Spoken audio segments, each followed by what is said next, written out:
What if I told you some of the most powerful plants in human history were written in the Bible thousands of years ago, and we still haven't fully understood them? Plants that ancient civilizations didn't just use, they depended on them to survive. One was so valuable, it was placed inside royal tombs, sealed away for the afterlife. Another was considered more precious than gold. Entire economies were built around it. People risked their lives to protect its source. And here's the strange part. Most people today have heard of these plants: cinnamon, black seed, aloe vera, but they have absolutely no idea how powerful these plants were believed to be, or where they truly came from. In this video, we're uncovering 10 ancient biblical plants that shaped entire civilizations. And number 4 and number 8 are the ones almost nobody connects to their true origins. Let's go back to the beginning. If ancient plant knowledge, biblical history, and real traditional wisdom matter to you, subscribe to the Homestead Roots right now and hit the bell. We publish this kind of content every single week. Now, let's get into the list. Number 1, Moringa. Picture this. Ancient Egypt, 3,000 years ago. A royal burial chamber is being sealed. Inside, alongside gold, provisions, and sacred objects, archaeologists would one day find ceramic jars, sealed tight, perfectly preserved, and inside those jars, oil, pressed from a tree that still grows today. That tree is Moringa.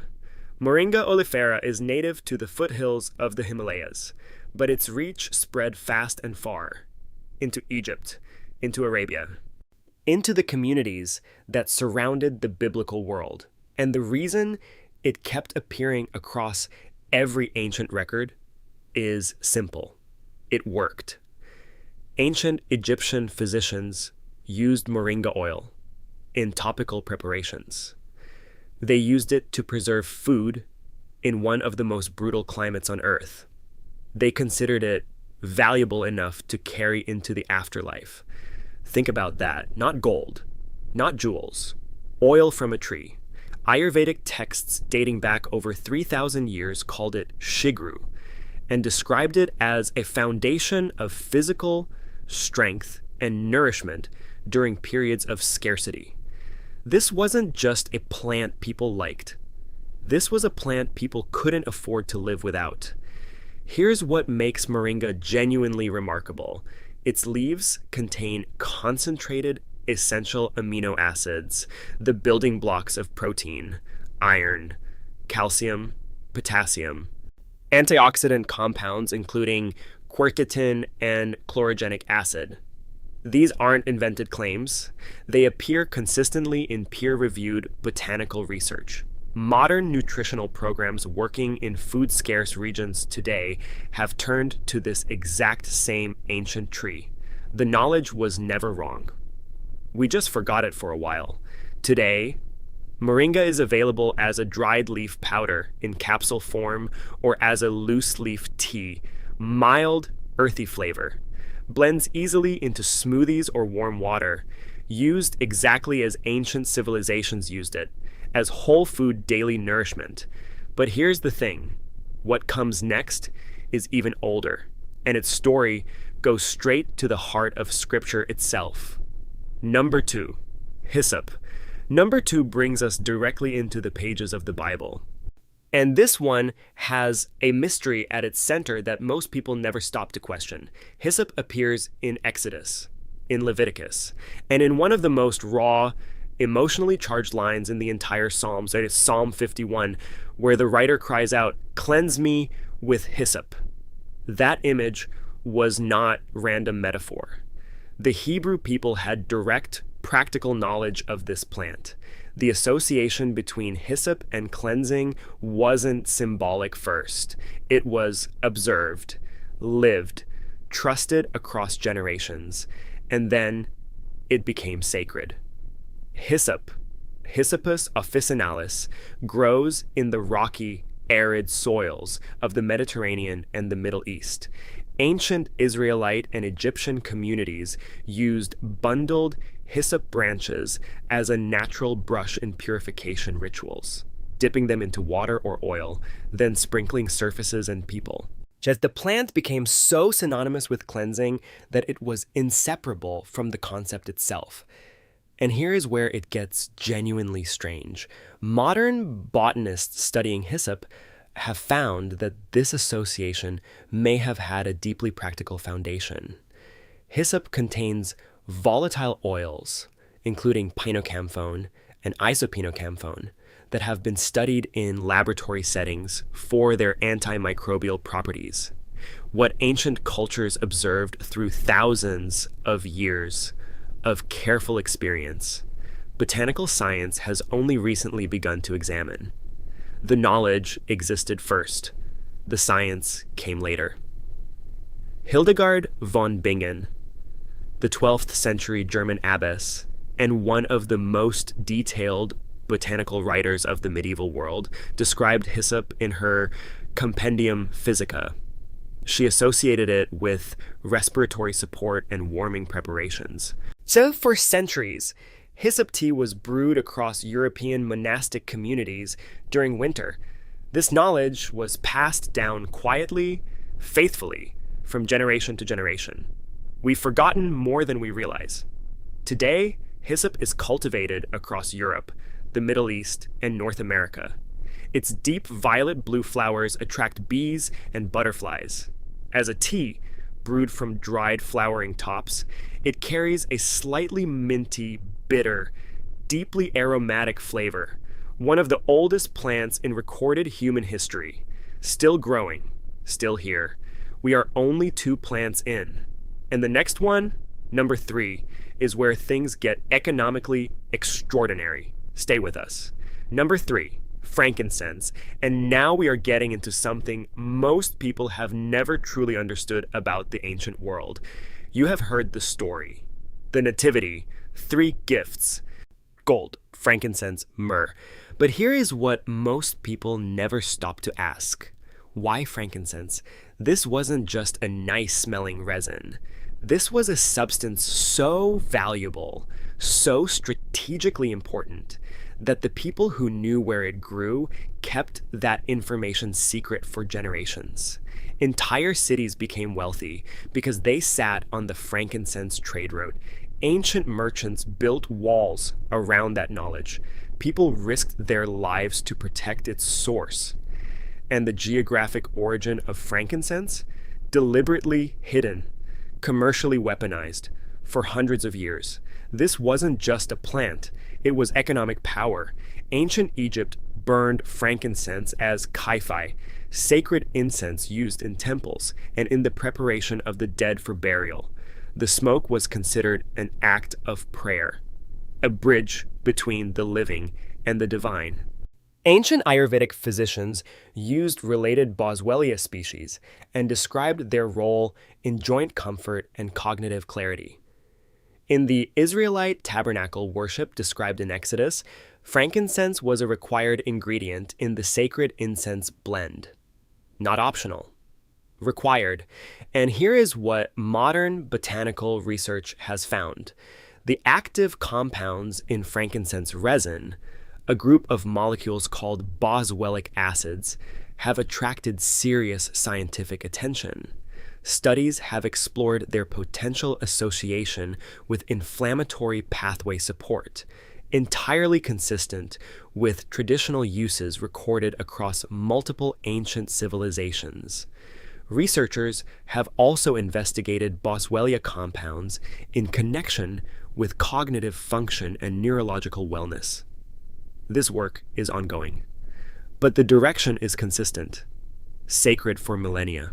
Now being studied by modern science, today, frankincense is used as high-resin incense, as an essential oil, and as a standardized Boswellia extract supplement. Quality varies significantly. Origin and processing method both matter. the next plant carries an equally extraordinary legacy. And this is the one that surprises people the most.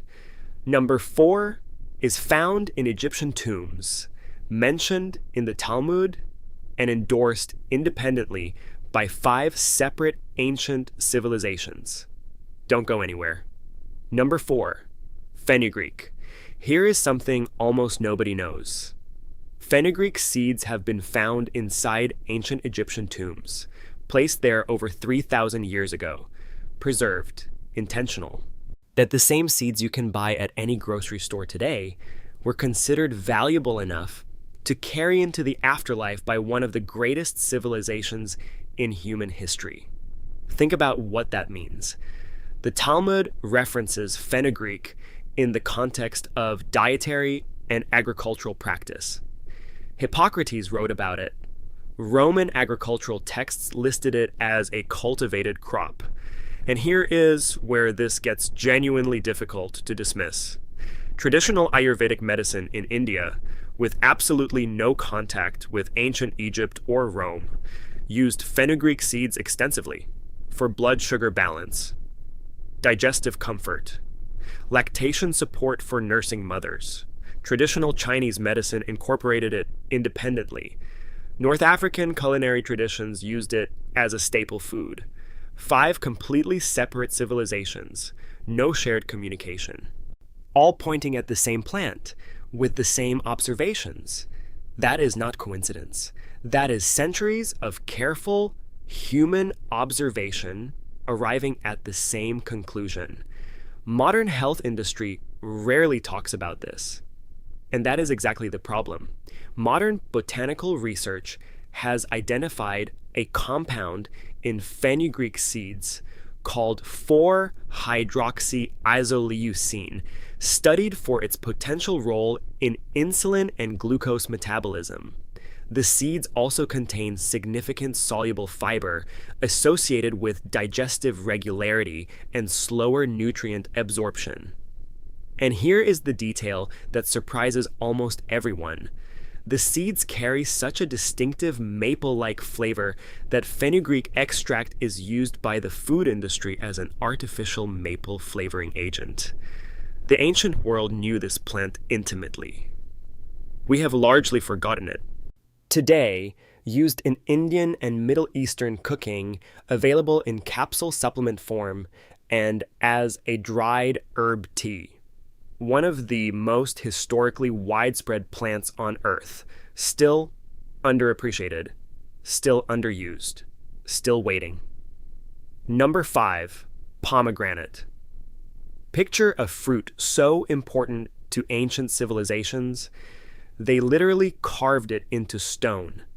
The pillars of Solomon's temple, described in precise architectural detail in the Book of Kings, were decorated with carved pomegranates at their capitals. The hem of the high priest's robe was embroidered with them. The spies sent into Canaan returned carrying pomegranates as living proof of the land's abundance. This was not decoration. This was a civilization telling you what it valued. Ancient Phoenician culture held the pomegranate sacred. Greek mythology connected it to Persephone and the cycle of seasons. Persian manuscripts described it as a fruit of paradise. And the physician Ibn Sina Avicenna, writing in the Islamic Golden Age, listed pomegranate among the most important medicinal foods in his entire canon, valued for digestion, for vitality, for physical resilience. Here's what modern botanical research has found. Pomegranate contains polyphenolic compounds, including punicalagins and punic acid, found in almost no other food plant on Earth.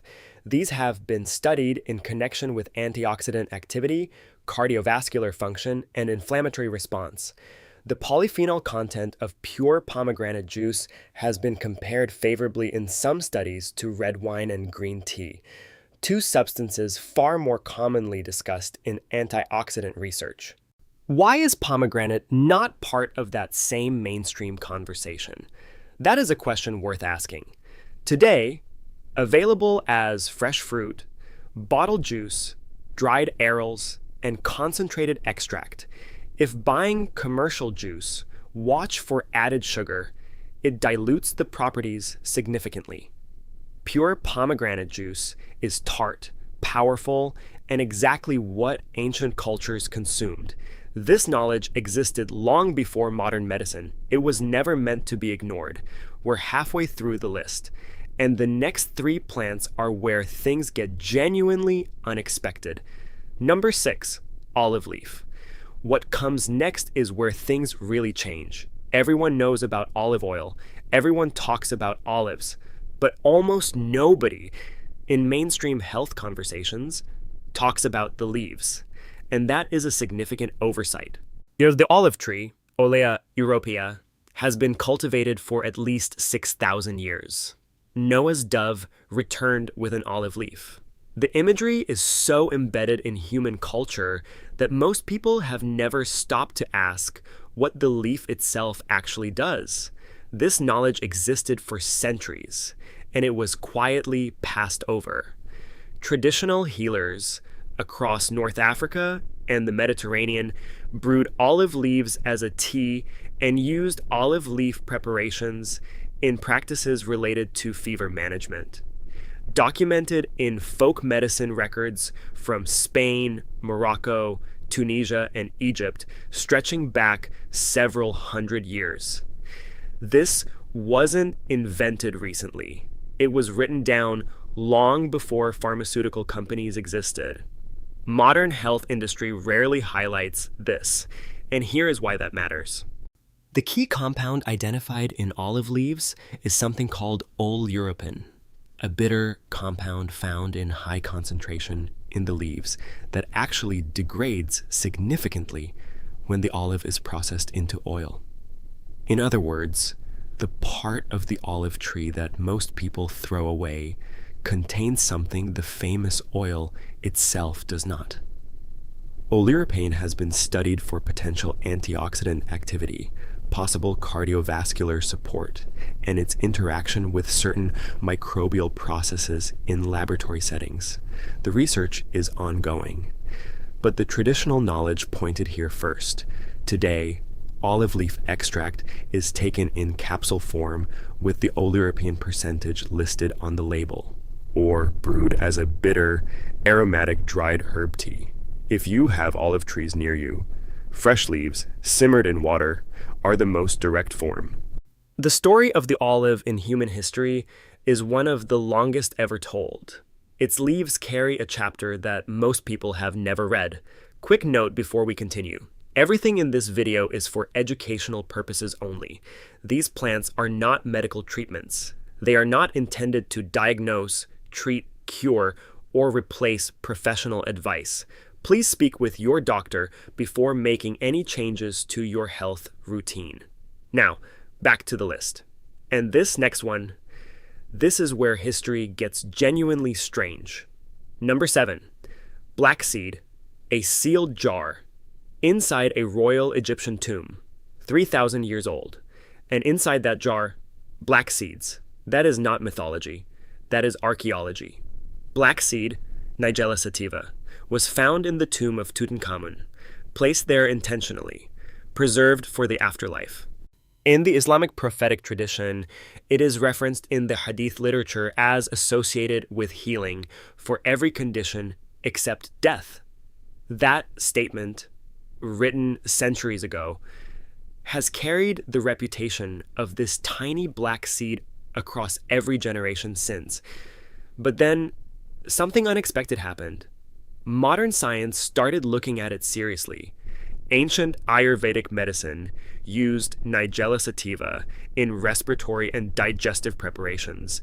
The ancient Greek physician Dioscorides described it in his 1st century Pharmacopoeia, listed among the most significant plants in the entire known medicinal world.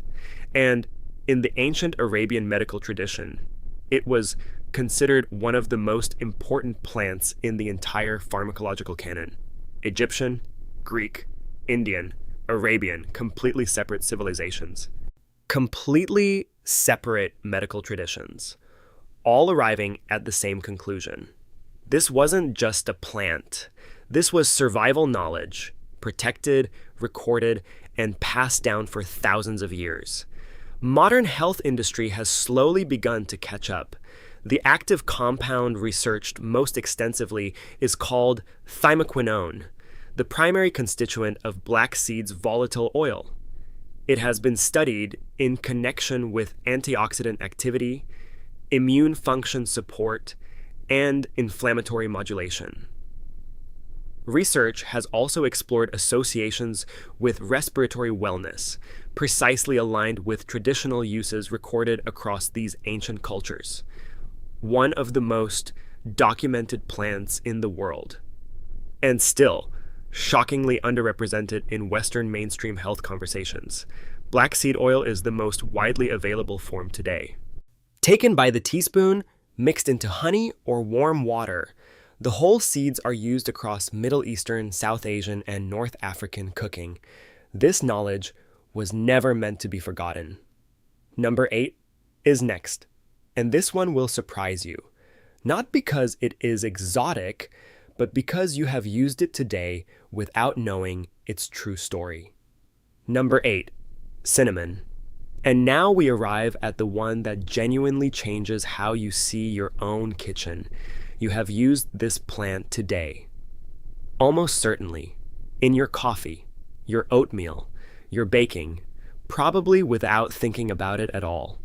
But here is what almost nobody knows about cinnamon.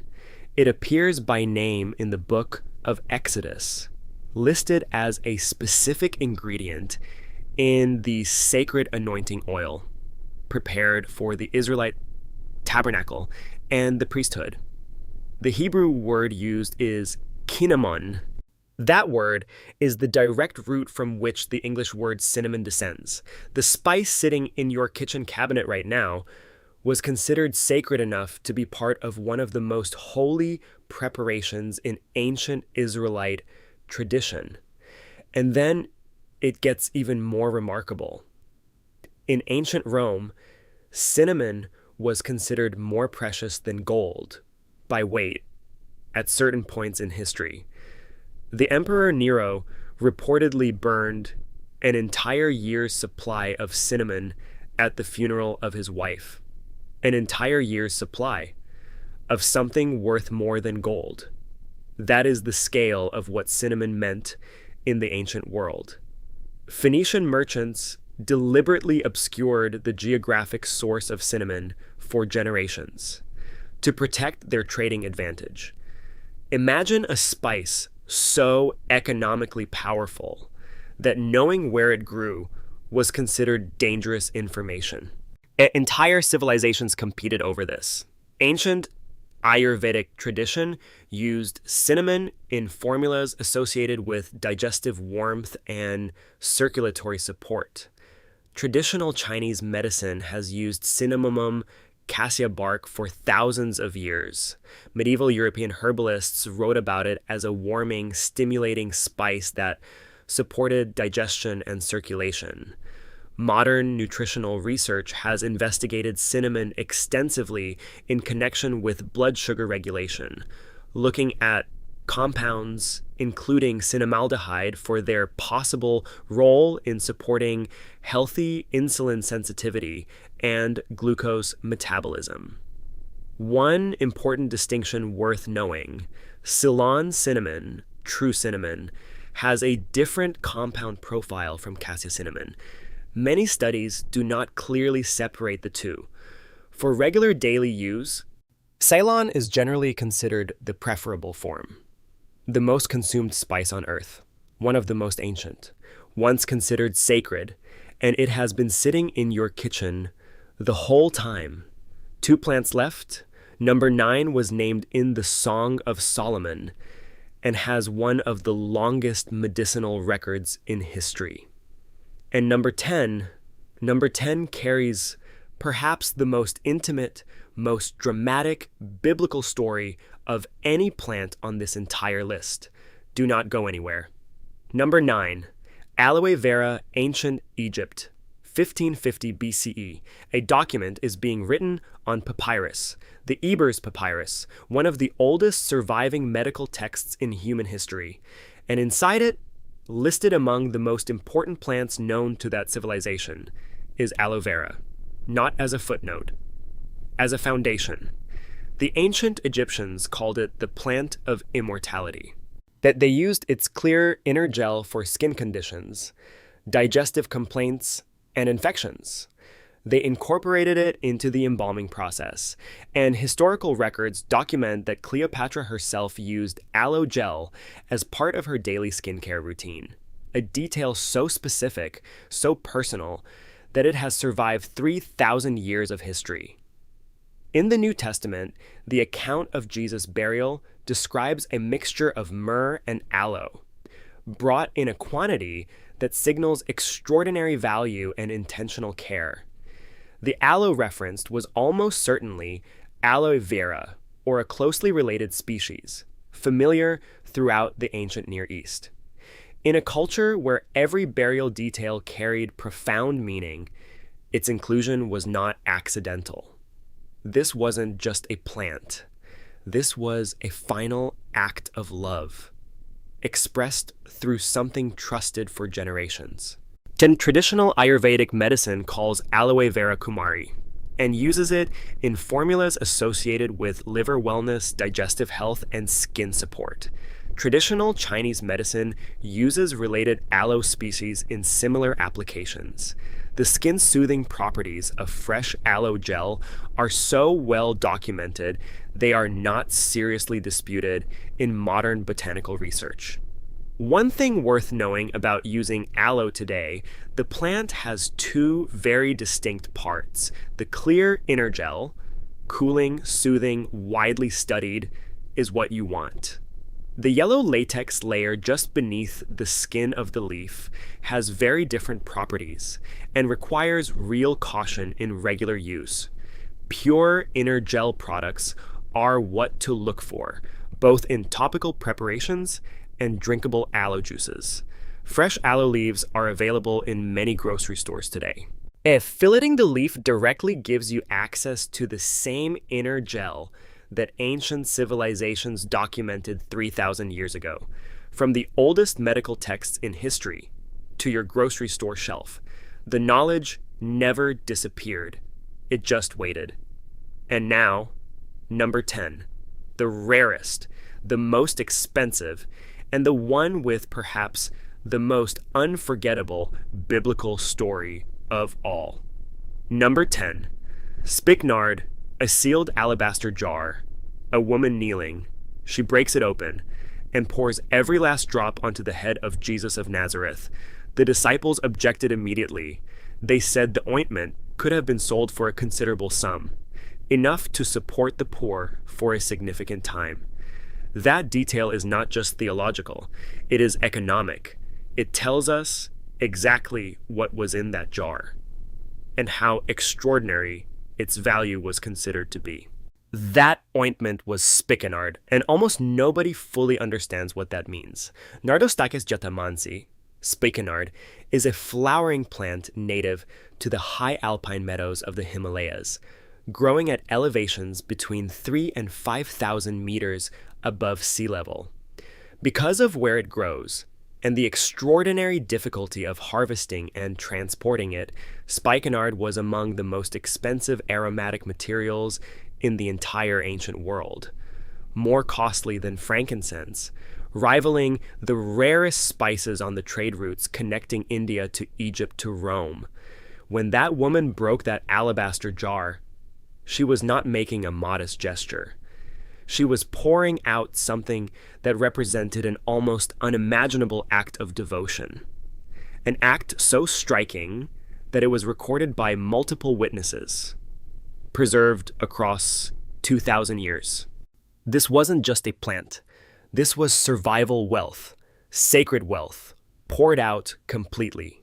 Spikenard also appears in the Song of Solomon, its name used as a poetic image of something precious and set apart, associated with love, with intimacy, with something rare enough to be treasured.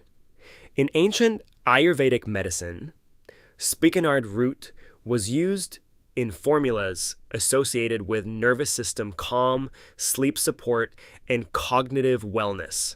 Traditional associations that modern botanical researchers have begun to explore in relation to a compound called jatamansone, a sesquiterpenoid unique to this plant. Traditional Tibetan medicine uses spikenard in preparations associated with emotional balance and neurological support. Ancient Egyptian and Greek physicians referenced it for its deeply calming aromatic properties.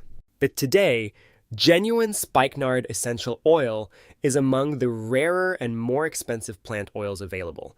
Its scent is deep, earthy, grounding, very different from what its romantic biblical descriptions might suggest, but profoundly calming in ways that practitioners of traditional medicine have described for centuries. It blends beautifully with rose, frankincense, and vetiver.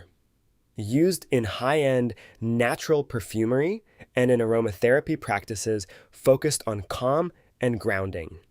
Because of pressure on wild Himalayan populations, always look for sustainably sourced and cultivated spikenard. This is a plant that carries the weight of ancient memory in its roots, and it ends this list exactly as it should, with a story that no one who hears it ever quite forgets. 10 plants, thousands of years of documented human observation. The cultures that had no contact with each other, Egyptian, Greek, Roman, Ayurvedic, Arabian, Israelite, all converging on the same living things, for the same reasons, generation after generation. This wasn't accident, this was knowledge, earned through centuries of careful observation, written down, preserved, passed forward. Modern people often underestimate this. We forget that the most powerful foundations of human health were not invented in a laboratory. They were grown in the ground, tended by hands that trusted what they had learned from the hands before them. These weren't just plants, they were survival. And maybe they still are. Which of these 10 plants shocked you the most? Was it cinnamon, sitting in your kitchen, once considered more precious than gold? Was it fenugreek, found sealed inside an Egyptian tomb? Or was it the woman with the alabaster jar of spikenard and what that single act truly cost? Drop your answer in the comments right now. We read every single one, and the conversations that come from videos like this one are always worth having. If this is the kind of knowledge that matters to you, share this video with someone who would appreciate it. Most people never come across this depth of plant history in a casual scroll.